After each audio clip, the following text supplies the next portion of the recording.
ऐसे क्वेश्चन को सॉल्व करने के लिए वी यूज, क्या यहाँ पे टाइम की कोई बात कही है? नहीं। यहाँ पे वेलोसिटी को एक्सिलरेशन, वेलोसिटी को डिस्प्लेसमेंट से रिलेट करा है और एक्सिलरेशन को डिस्प्लेसमेंट से रिलेट करने वाला फॉर्मूला पूछ रहे हैं। तो एक्सिलरेशन, डिस्प्लेसमेंट और वेलोसिटी में एक ही फॉर्मूला है, a d x is equals to v d v. अच्छा, मतलब ए बराबर क्या होगा? v into dv by d x. बोलो, यही होगी एक्सेलरेशन की वैल्यू। तो सर हमें v तो पता है, ये है, सिर्फ dv बाई डी एक्स निकालना है। चलिए, तो हम लोग dv बाई डी एक्स निकालते हैं। v दिया हुआ है हमें बीटा x की पावर -2n, तो dv बाई डी एक्स हो जाएगा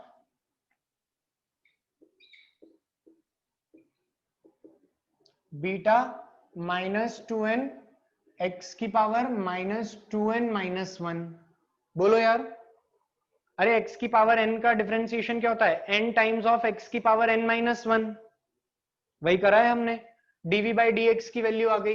इस dv बाई डी एक्स की वैल्यू को इस v से मल्टीप्लाई कर दो।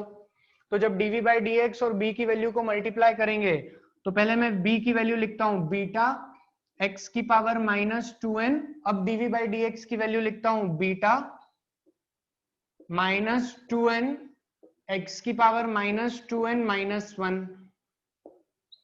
तो बीटा और बीटा तो क्या बन गए? बीटा का स्क्वायर। x की पावर, जब बेसेस सेम होती हैं तो पावर ऐड हो जाते हैं, तो x की पावर -2n -1, और ये वाला -2n यहां आ गया बाहर। तो आंसर क्या आ रहा है देखिए सब लोग, और बताइए मुझे सॉल्व करके जल्दी से। जब हम इसको सॉल्व करेंगे तो आ रहा है -2n बीटा स्क्वायर x की power -4n -1। This is the answer to the problem. This is the answer to the problem.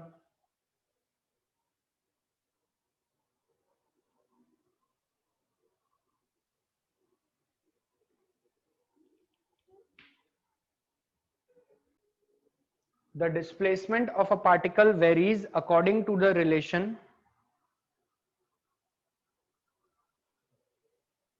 The displacement of a particle varies according to the relation. The displacement of a particle varies according to the relation minus x is equals to k upon में b 1 minus e की power minus bt, k upon में b. Then find the velocity of the particle. Then find the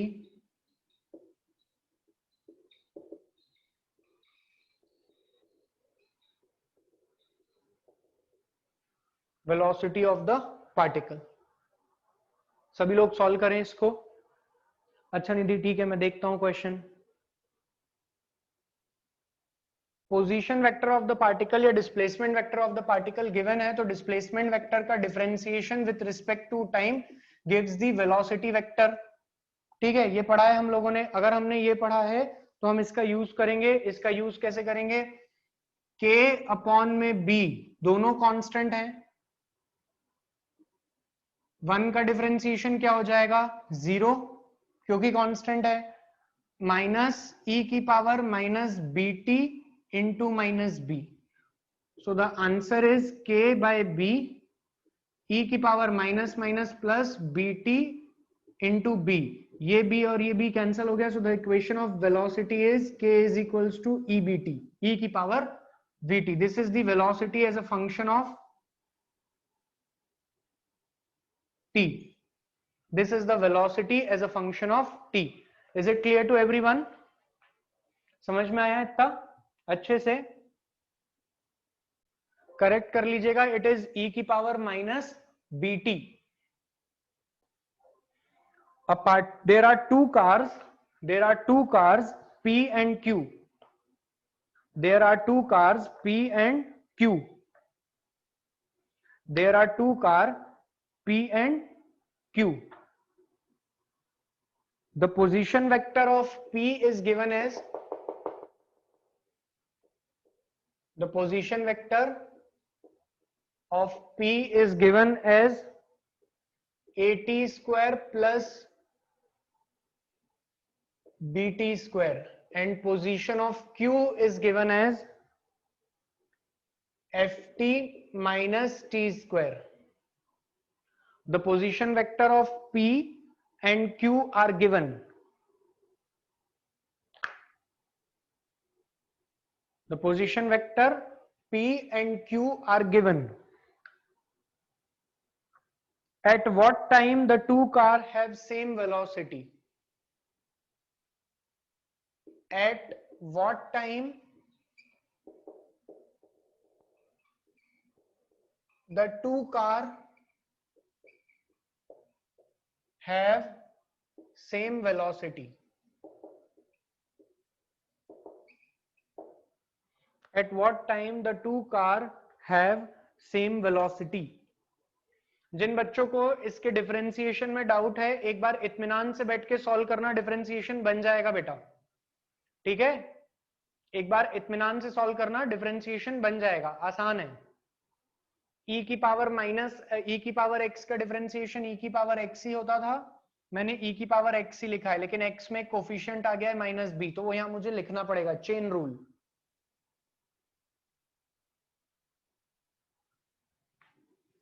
अभी जो मैंने question दिया है मैं फिर से रिपीट करता हूं, there are two car P and Q. There are two car P and Q. The position vector of P is xp and position vector of Q is xq. At what time the two car have same velocity? किस समय पर दोनों car की velocity same होगी बताइए।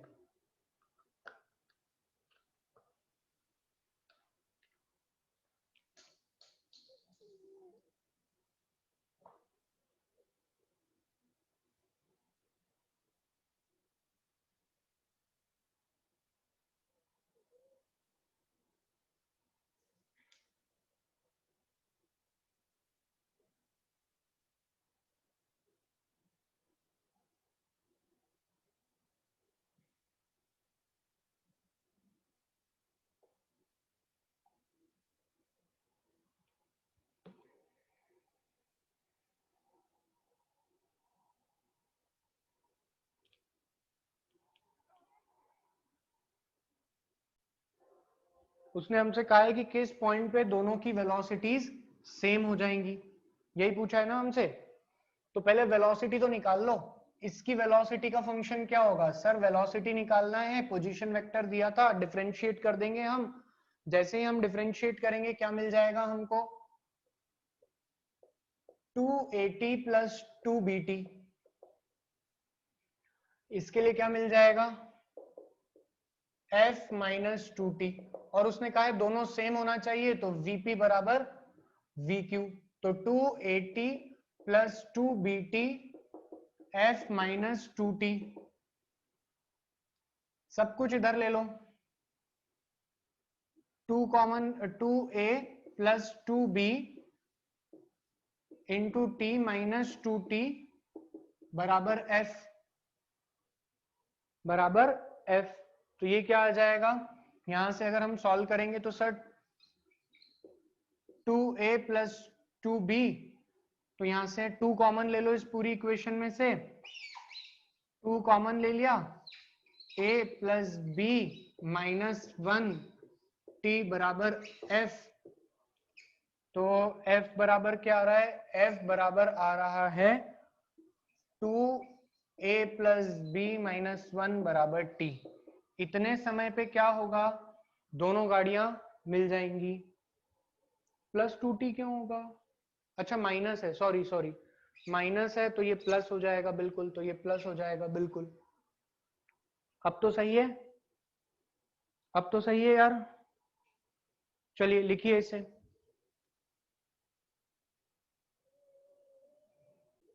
Next question लिखिए।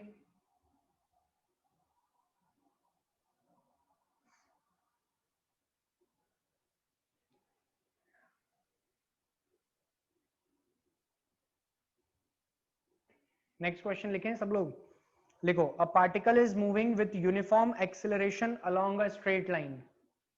A particle is moving with uniform acceleration along a straight line.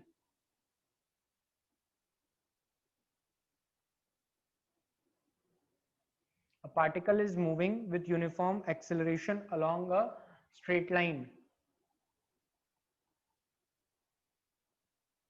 Its velocity at A and B are its velocity at A and B are its velocity at A and B are 7 meter per second and 17 meter per second. Its velocity at A is 7 meter per second and at B is 17 meter per second. 7 meter per second and 17 meter per second.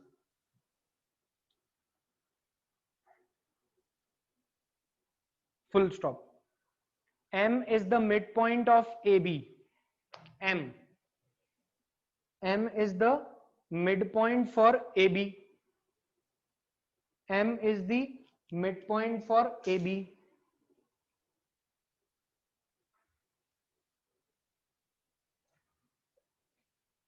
If T1 is the time to reach AM, if T1 is the time to reach AM and T2 is the time to reach MB and T2 is the time to reach MB. If T1 is the time to reach AM and T2 is the time to reach MB, find the ratio of T1 by T2. T1 by T2 का ratio बताइए. देखो क्या कह रहा है वो कह रहा है A से लेके B तक एक पार्टिकल चलता है, एक्सेलरेशन कांस्टेंट है. पहली लाइन में ही कहा है a particle is moving with uniform acceleration, तो एक्सेलरेशन क्या हो गया बच्चों? कांस्टेंट. फिर उसने कहा है m is the mid point. m क्या है? m is the mid point, है ना? थोड़ा बड़ा लिख दूं फोन साइज, ये मेरे ख्याल तक विजिबल रहता होगा अच्छे से, है ना? A, M और B, this is the mid point. अगर ये मिड पॉइंट है तो ये भी D हो गया और ये भी D हो गया, क्योंकि मिड पॉइंट है तो दोनों दूरी बराबर होगी. ठीक है. अब आपसे बोला है कि यहां से यहां तक जाने में समय लगता है T1 और यहां से यहां तक में समय लगता है T2. A पर वेलोसिटी कितनी है? 7 मीटर पर सेकंड और B पर वेलोसिटी कितनी है? 17 मीटर पर second. The velocity at A and B is this. आपसे पूछा जा रहा है टाइम का रेशियो, T1 by T2 का रेशियो. क्या करना चाहिए? दो ही इक्वेशन है टाइम के लिए. पहली इक्वेशन है v is equals to u plus a t और दूसरी इक्वेशन है s is equals to u t plus half a t square. क्योंकि हमें डिस्टेंस की जानकारी है तो मैं चाहता हूं कि मैं सेकेंड इक्वेशन लगा लूं. क्या सेकेंड इक्वेशन के लिए मैं पहले a टू m सॉल्व करता हूं. अगर मैं a टू m सॉल्व करूंगा तो क्या लिखूंगा? इक्वेशन है s is equals to u t plus half a t square, तो लिखूंगा d बराबर 7t1 प्लस हाफ ए t2 सॉरी t1 का स्क्वायर. दूसरे के लिए क्या लिखूंगा मैं? फॉर mb d बराबर 7t2 सॉरी, अब इसके लिए क्या लिखूं मैं? देखो मैं फिर गलती कर जाऊंगा, फंस जाऊंगा. अगर सिर्फ इतने पार्ट के लिए सॉल्व करूंगा तो मुझे यहां पर वेलोसिटी m पर चाहिएगी. कल ही करवाया था मैंने ऐसा क्वेश्चन. तो क्या करना चाहिए? यहां पर हमें लिखना चाहिए AB के लिए. AB के लिए लिखने से क्या हो जाएगा? ये 2D बराबर क्या लिखोगे? 7 पूरा टाइम लगा है T1 plus T2 plus half A यहां पे क्या लिखोगे? Total time is t1 plus t2 का whole square. Is it clear to everyone? अब इस इक्वेशन को सॉल्व कर लो। हम इसको रेशियो ले लेते हैं सीधे सीधे, a b upon a m कर देते हैं हम। A b upon a m कर देंगे तो क्या आ जाएगा? 7 अपॉन में t1 plus t2 plus half a t1 plus t2 का whole square whole divided by 7 plus half 7 t1 plus half a t1 का स्क्वायर। ऐसी कुछ इक्वेशन आ रही है क्या? ये हम सॉल्व कर पाएंगे क्या? देखो इस तरीके से सॉल्व करने से तो हम बहुत ज्यादा, बेटा मैं व्हाट्सएप नहीं चेक कर सकता, मैं कैमरा यूज कर रहा हूं अभी, तो सॉरी फॉर दैट। हाँ सौम्य तुम बिल्कुल सही कह रहे हो। देखो यहां मैंने आपको ये क्वेश्चन क्यों लिया, मैं चाहता तो मैं डायरेक्ट सॉल्यूशन एक्सप्लेन कर देता, लेकिन आपको समझना पड़ेगा कि आपका एक गलत डिसीजन, जैसे कि तुम लोगों ने सबने कहा, मैंने कहा कि सेकंड इक्वेशन ले लें, हाँ सर ले लो। देखो सेकंड इक्वेशन से कितना कॉम्प्लिकेट हो गया, सॉल्व ही नहीं होगा ये, बहुत टाइम लग जाएगा। अच्छा तो क्या करें सर फिर? तो मेरे हिसाब से कल मैंने एक ट्रेन वाला क्वेश्चन कराया था जिसमें मिड पॉइंट पे वेलोसिटी पूछी थी। यही इक्वेशन थी कि इनिशियल दिया है, इंजन की वेलोसिटी दी है और कोच वाले की वेलोसिटी दी और मिड पॉइंट वाले की वेलोसिटी पूछी थी, और उसका रिजल्ट भी आया था कुछ अच्छा सा। कैसा सा आया था? 17 का मतलब u का स्क्वायर प्लस v का स्क्वायर बाई 2। याद है क्या कल की क्लास? कल जो थे उनको पता लगा होगा, है ना? तो u का स्क्वायर 17 का स्क्वायर प्लस 7 का स्क्वायर बाय 2 अंडर रूट, ऐसा कर दूं मैं? थर्ड इक्वेशन ऑफ मोशन लगा करके हम ये रिजल्ट तो डिड्यूस कर ही सकते हैं यार बच्चों। कितनी आ रही है ये वैल्यू बताओ ना यार? 17 का स्क्वायर कितना होता है? 17 का स्क्वायर कितना होता है? 289। बोलो 289 प्लस 49, 289 प्लस 49, 8 और 4 12 और 1 13, 2 और 1 3, 338 बाई 2, 2 1 जा, 2 6 जा, 2 9 जा, अंडर रूट 169, और इका कहत है 13। क्या कहते हैं? 13 तो हमारे पास में डायग्राम कैसा हो गया? डायग्राम हो गया कि बी पॉइंट पे, ए पॉइंट पे और एम पॉइंट पे। ए पॉइंट पे वेलोसिटी है 7, बी पे है 13 मीटर पर सेकेंड, एम पे है 13 और बी पे है 17 मीटर पर सेकेंड। ये हमारा डायग्राम हो गया। यहाँ पे टाइम है t1, यहाँ पे टाइम है t2, दोनों में एक्सेलरेशन है a, दोनों का डिस्टेंस है सेम dd। बोलो बे, आया थोड़ी समझ में?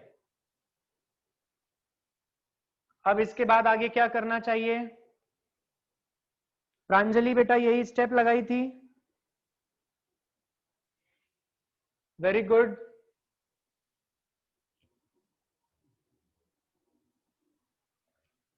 अब क्या करेंगे? v, अब लिखते हैं m ही ले लेते हैं, चलो। अब क्या करना चाहिए मुझे, अब बताइए आप लोग, सभी लोग जवाब दें। फर्स्ट इक्वेशन ऑफ मोशन का यूज करें, चलिए करिए फर्स्ट इक्वेशन ऑफ मोशन का यूज।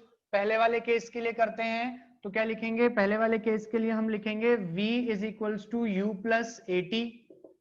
फाइनल वेलोसिटी ये हो जाएगी 13, इनिशियल वेलोसिटी है 7 a और समय लगा t1, तो 13 माइनस 7 बराबर a t1। फिर से इसके लिए भी यूज कर सकते हैं हम first equation of motion, v is equals to u plus a t, लेकिन अब ये फाइनल हो जाएगा और ये इनिशियल हो जाएगा। जो पहले वाले के लिए फाइनल था वो दूसरे वाले के लिए क्या बन गया? इनिशियल। तो ये क्या हो जाएगा? 17 13 ए टी टू, 4 बराबर ए टी टू और ये 3 बराबर ए टी वन। दोनों को डिवाइड कर दो, 3, सही किया ना मैंने?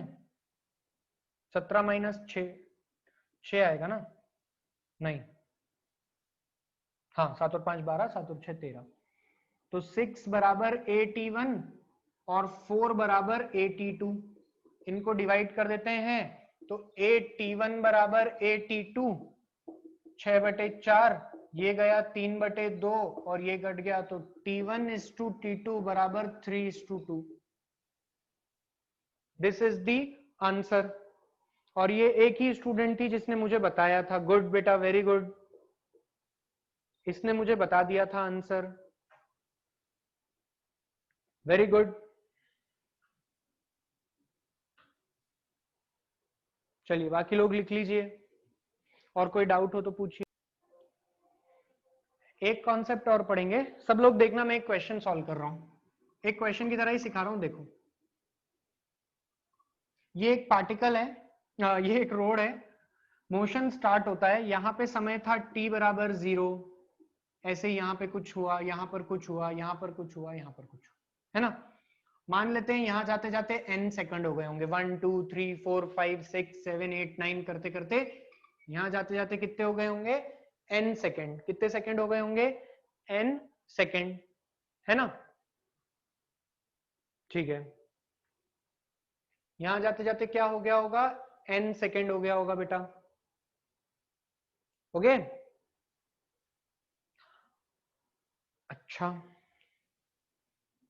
और यहां आते आते अगर ये देखें तो ये कितना होगा, n-1।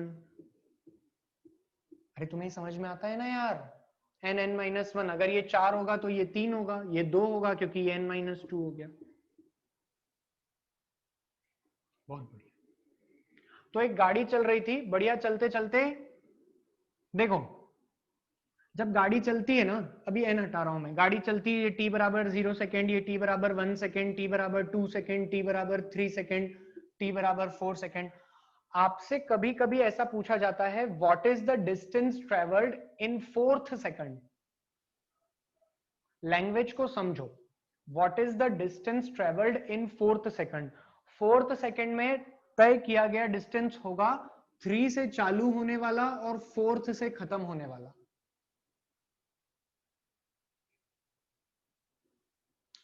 If I ask what is the distance traveled in 3rd second, it means it will start from 2 and end at 3, 2 से 3 के बीच में वाला डिस्टेंस।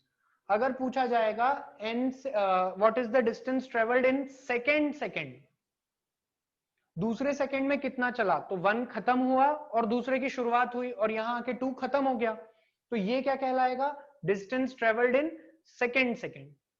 क्लियर हुई ना इतनी बात। ये पूछने का तरीका है। अगर वो आपसे पूछता है what is the distance travelled in 4 seconds, what is the distance travelled in 4 second, मतलब ये पूरी गाड़ी, पंचायत पूरी, यहां से यहां तक की ये पूरी पंचायत, ये पूछ रहा है आपसे।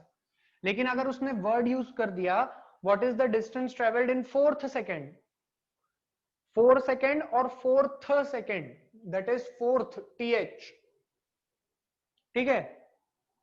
4th सेकेंड और 4 सेकेंड दोनों में फर्क है। 4 मतलब it carries information from 0 to 1 and 4th means it carries information from 3 to 4 only.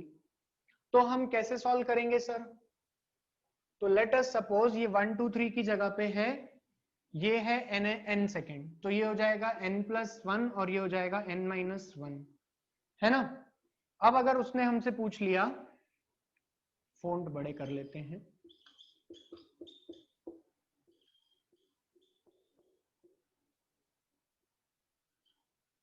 अब अगर उसने हमसे पूछ लिया कि what is the distance travelled in nth second, distance travelled in nth second, देखो एक गाड़ी ने चलना चालू किया, यूनिफॉर्मली एक्सिलरेटेड मोशन था, ठीक है, एक गाड़ी ने चलना चालू किया और यूनिफॉर्मली एक्सिलरेटेड मोशन था।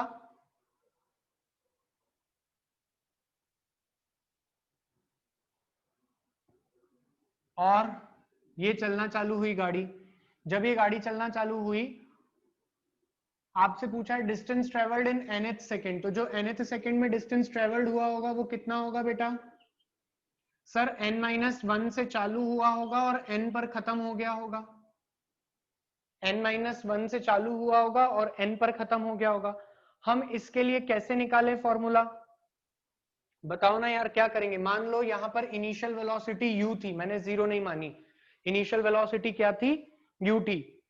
तो देखो ऐसा कर सकते हैं क्या, ऐसा कर लो कि यहां से यहां तक निकाल लो वैल्यू और यहां से यहां तक निकाल लो, फर्स्ट वाली वैल्यू को सेकंड वाली वैल्यू को, फर्स्ट वाली वैल्यू में से सेकंड वाली वैल्यू को माइनस कर देना, तो ये रिमेनिंग डिस्टेंस आ जाएगा जो कि हम चाहते हैं। बोलो ना यार, तो करूं क्या मैं सॉल्व?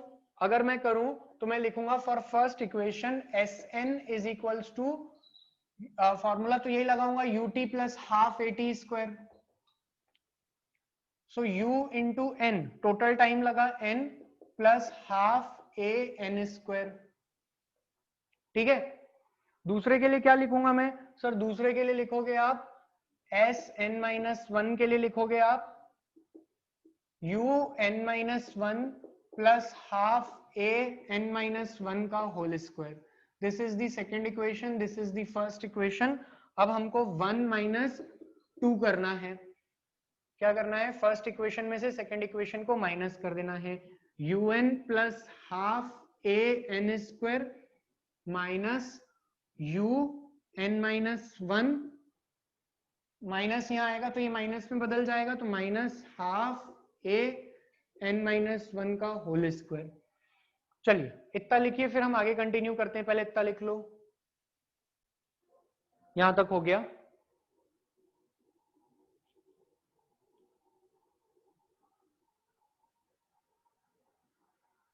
चलिए यहां तक हो गया ना, हम इसको सॉल्व कर लेते हैं फटाफट। यही रीजन भी है, ठीक है। तो but you people are in advantageous position, मतलब अदर जगह से आप लोग एडवांटेजियस पोजीशन में हैं कि आप लोगों को अभी भी ऑलमोस्ट 80% तो वही चीज डिलीवर हो रही है। ओनली थिंग इज दैट कि मैं आप मुझे देख पा रहे हो, मैं आपको नहीं देख पा रहा हूं। सो फाइन, अब ठीक है, there are advantages so there are disadvantages also, है ना। बाकी ऑलमोस्ट 80 to 85% सब कुछ वही चल रहा है और हम कोशिश कर रहे हैं कि उसे 95 तक ले जाएं। इसे सॉल्व करते हैं तो un plus half a n square minus un plus u minus half, मैं ना थोड़ा सा जल्दी लगाऊंगा ये property, half a n square plus half two a n minus half a, और वन का स्क्वायर विल बी वन। ठीक है, तो half a n square, half a n square, और ये तो कट गया, u plus two a n by two minus a by two बचा। इसको मैं लिखता हूं u plus a by two, common ले लेता हूं, two n minus one. This is the distance travelled in nth second. This is the formula for difference travelled in nth second. This is the formula for distance traveled in nth second। उस nth second में जो distance travelled हुआ होगा वो कितना होगा, u plus a by two, two n minus one. Clear है इतनी कहानी? लिखें सब लोग इसको, ठीक है। तो अभी हमने ये बातें समझ ली और यहां तक हमें कोई दिक्कत नहीं है। हाँ, एक प्रकार से मैंने डेरिवेशन ही करा दिया था, अगर कभी कोई पूछ ले या तुम्हारे मन में आ जाए कि ये फॉर्मूला कैसे आया, तुम्हें ये पता रहना चाहिए, है ना।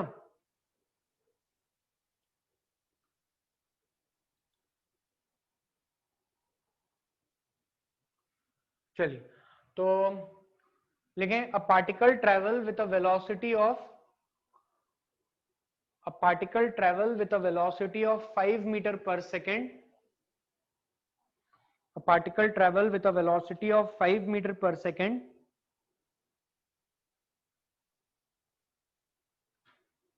a particle travel with a velocity of 5 meter per second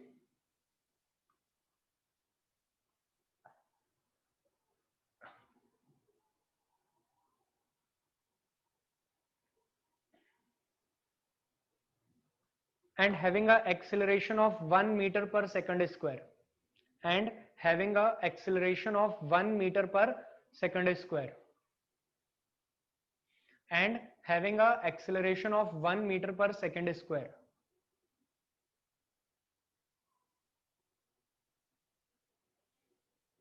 And having an acceleration of 1 meter per second square. Calculate the distance traveled in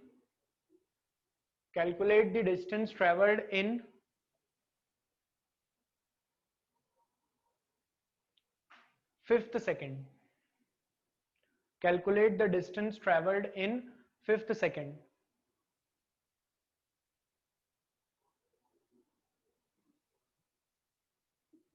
A particle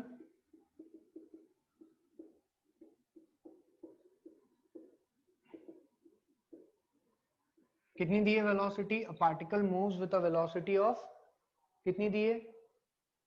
Moves with a velocity of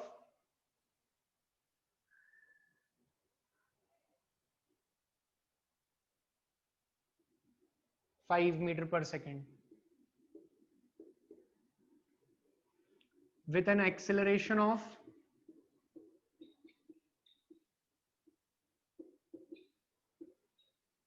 1 meter per second square.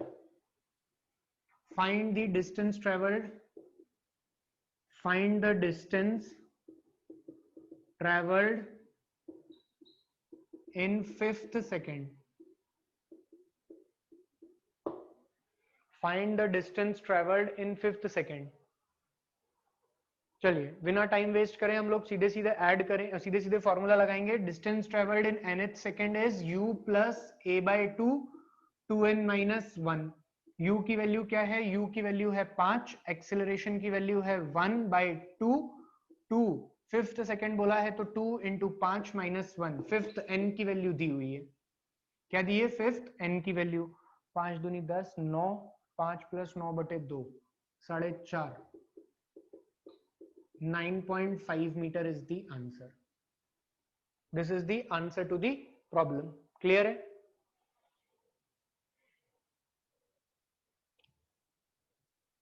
Nine 9.5 metre 9.5. हाँ दशमलव ही कहते हैं बिल्कुल. चलिए next question लिखिए. A body start from rest. Next question लिखें. A body start from rest. हाँ तो 5th बोला था तो भैया 5 ही तो डाला है मैंने यहाँ पे, ये देखो ना.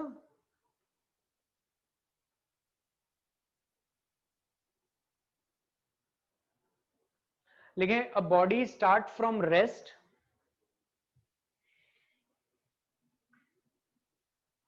and travels a distance of 120 centimeter and travels a distance of 120 centimeter in 6th second and travels a distance of 120 centimeter in 6th second.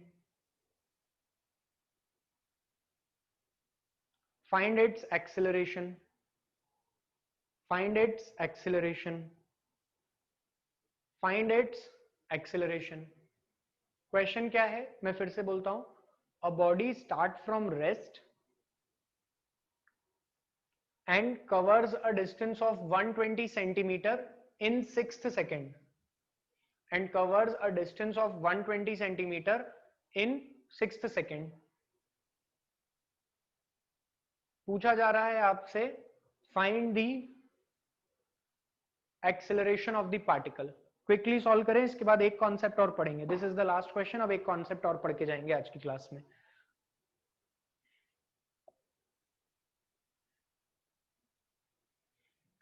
एक मिनट का टाइम है, फटाफट सॉल्व करो सब लोग. बस ये बोर्ड रब करूंगा जब तक. चलो इधर देखो. nth distance is equals to u plus a by 2 2n minus 1. 2n minus 1 क्या कहा है? n बराबर 6 है और u बराबर 0 है, क्योंकि साफ कहा है particle start from rest. Acceleration की कोई जानकारी नहीं है, तो 2 इंटू 6 माइनस 1 और डिस्टेंस कितना चला है? 120 मीटर, मतलब 1.2 मीटर. a by 2 11 1.2. तो ये आ रहा है 2.4/11 equals to a. This is the answer to the problem.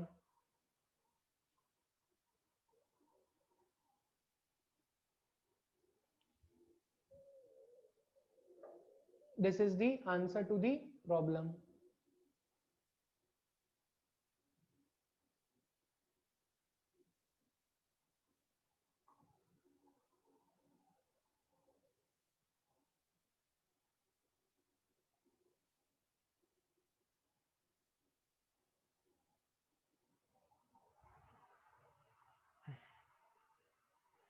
चलिए लिख लीजिए जो भी आ रहा है सॉल्व करने पे।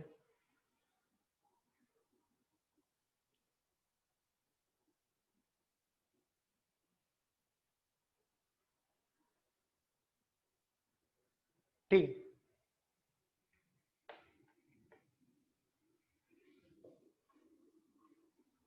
चलिए एक और कॉन्सेप्ट पढ़ते हैं, stopping distance. Concept of stopping distance है एक नॉर्मल न्यूमेरिकल ही, बट एक बार एक्सप्लेन कर देता हूं जिससे आपसे न्यूमेरिकल्स बन जाए। बिल्कुल बेसिक बात है, एक तरीके का न्यूमेरिकल ही है। देखो भी, इधर आओ जल्दी। काइनेमेटिक्स का 1D मोशन का बहुत बड़ा पार्ट हमारा खत्म हो चुका है। ये सब न्यूमेरिकल प्रैक्टिस करा रहा हूं मैं। क्या करा रहा हूं मैं? न्यूमेरिकल प्रैक्टिस करा रहा हूं। ये है A और ये है B, है ना। यहां से एक गाड़ी चलना चालू करती है,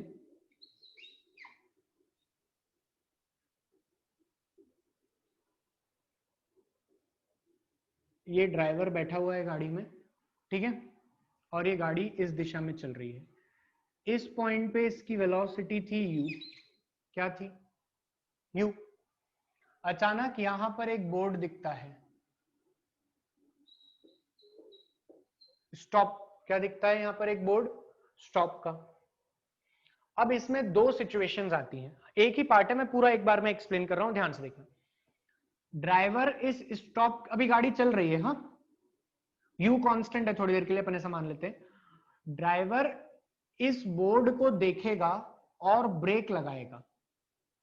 उस टाइम को कहते हैं रिएक्शन टाइम। क्या कहते हैं? Reaction time. जैसे मान लो कभी बोर्ड की जगह पे क्वेश्चन में दे देंगे कुत्ता आ गया, बच्चा खड़ा है, रेड लाइट हो गई, ऐसा क्वेश्चन दे देंगे। तो कोई चीज को हम देखें और ब्रेक लगाएं, इतना तो टाइम लेगी ना बॉडी रिस्पॉन्स करने में, रिस्पॉन्स जनरेट करने में। इतने टाइम में गाड़ी तो आगे बढ़ जाएगी ना। अभी ब्रेक नहीं लगा है, ब्रेक तो अब लगेगा। बोलो।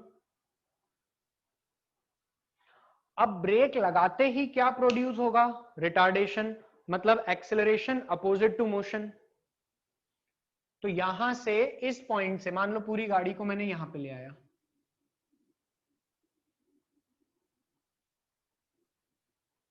इस पॉइंट से रिटार्डेशन चालू हो गया, ब्रेक्स अप्लाइड।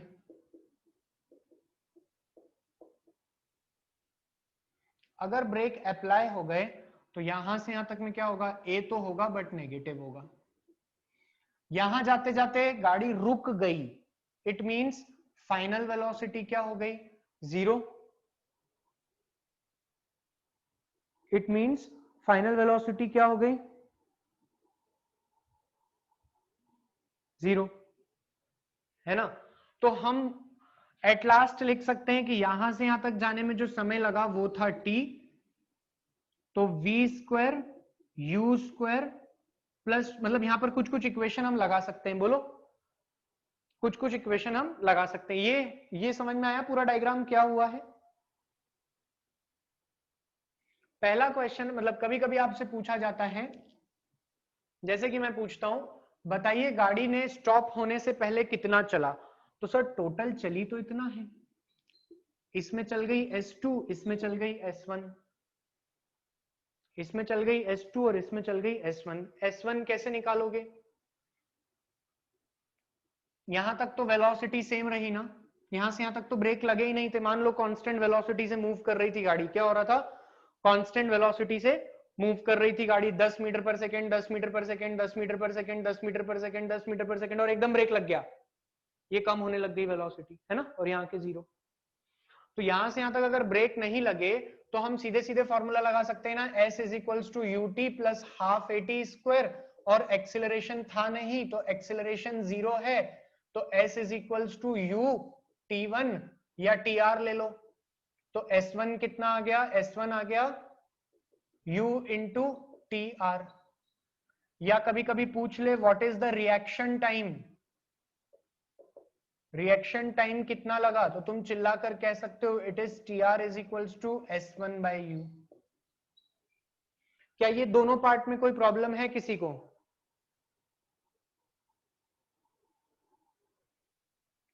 अब देखो ऐसा नहीं होता कि ब्रेक लगाया और गाड़ी रुक गई, तुम फिका जाओगे आगे। ब्रेक लगता है और गाड़ी को रुकने में कुछ टाइम लगता है, कुछ डिस्टेंस चलती है गाड़ी। जो ब्रेक लगने के बाद चली है गाड़ी वो ये है, ठीक है? आई बात समझ में? टी आर मतलब, अरे आर का मतलब रिएक्शन टाइम, टी टाइम और आर रिएक्शन, ठीक है? एक्सेलरेशन 0 इसीलिए लिया क्योंकि मैं इस सिचुएशन में मान रहा हूं कि यूनिफॉर्म मोशन हो रहा है, वेलोसिटी कांस्टेंट है, ठीक है?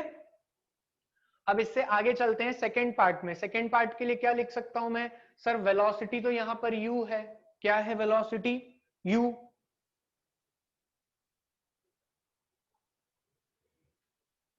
वेलोसिटी क्या है? u। v square u square minus 2a s2।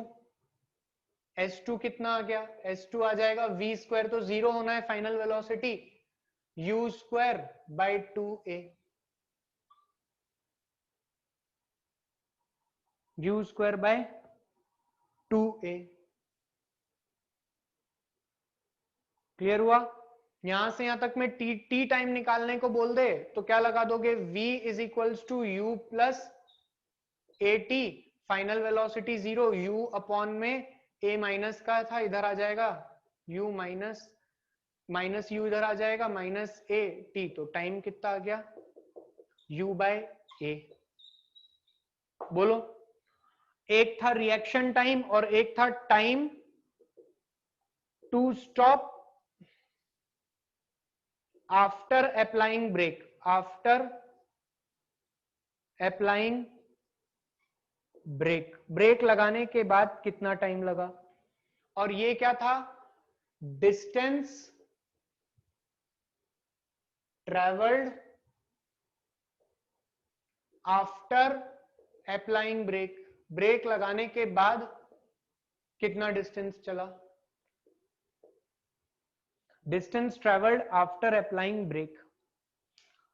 क्या ये फॉर्मूला और ये फॉर्मूला क्लियर हुआ? क्या रिएक्शन टाइम और distance travelled during reaction S1 दोनों बातें क्लियर हुई हर किसी को? अगर कभी सवाल में, अब सुनो, एक सेकंड सुनो पहले पूरी बात। अगर कभी सवाल में रिएक्शन टाइम की जानकारी ना दी हो तो टेक रिएक्शन टाइम एज 0, क्योंकि बहुत सवाल में रिएक्शन टाइम कम होता है। एक आध दो किताबें देखोगे, एचसी वर्मा में शायद दिया हुआ है एक क्वेश्चन जिसमें रिएक्शन टाइम की वैल्यू 0.3 सेकंड दी है।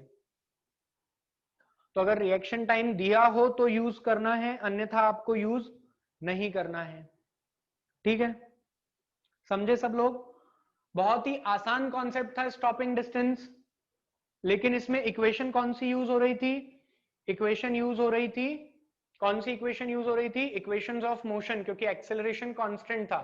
तो उन देखो, उन तीन इक्वेशन पे हमने 3 क्लासेस में क्या क्या सीख लिया। कभी ब्रेक लगता है तो भी यूज कर सकते हैं, कभी एक्सेलरेशन पॉजिटिव है मतलब गाड़ी की स्पीड बढ़ रही है तो भी यूज कर सकते हैं। These are the varieties which we can deal with that 3 equations of motion. Clear हुई सबको ये बात? लिखो।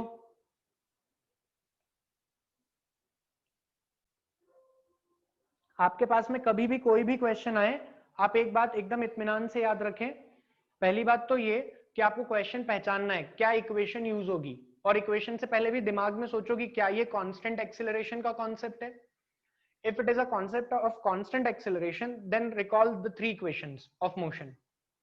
जब वो 3 इक्वेशंस ऑफ मोशन के बारे में आप बात करोगे तो उन 3 इक्वेशंस को सोचो कि मैं कौन सी लगाऊं, मुझे टाइम दिया है क्या तो पहली दो लगाऊं, टाइम नहीं दिया है तो मैं थर्ड पे मूव करूं।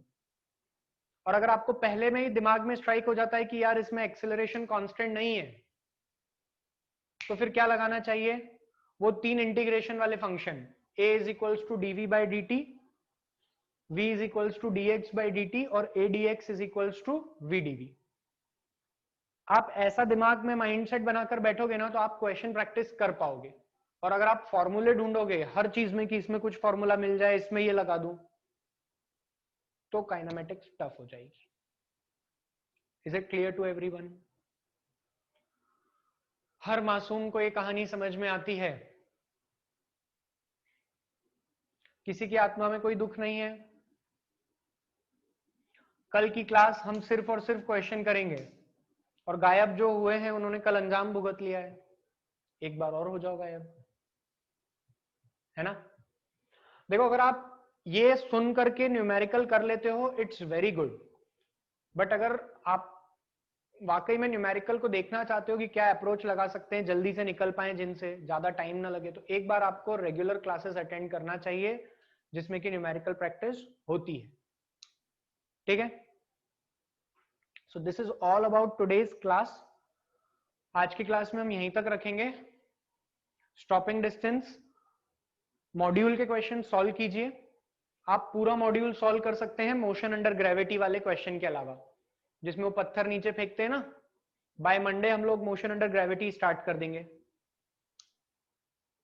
ओके बेटा, बाय मंडे हम लोग मोशन अंडर ग्रेविटी स्टार्ट कर देंगे, और मोशन अंडर ग्रेविटी होते ही 1D खत्म हो जाएगा। फिर 2D मोशन स्टार्ट करेंगे। क्या स्टार्ट करेंगे? 2D motion. ऐसे ही पढ़ाया था आप लोगों को, 1D क्या होता है, 2D क्या होता है, 1D और 2D के basic, velocity, acceleration, speed, distance, displacement. ठीक है, so this is all about today's class. Next class में हम जब भी मिलेंगे तो आप लोगों को इतने कॉन्सेप्ट्स दिमाग में चमकते रहने चाहिए, सबके दिमाग में चमकना चाहिए। ठीक है, okay, good night to everyone.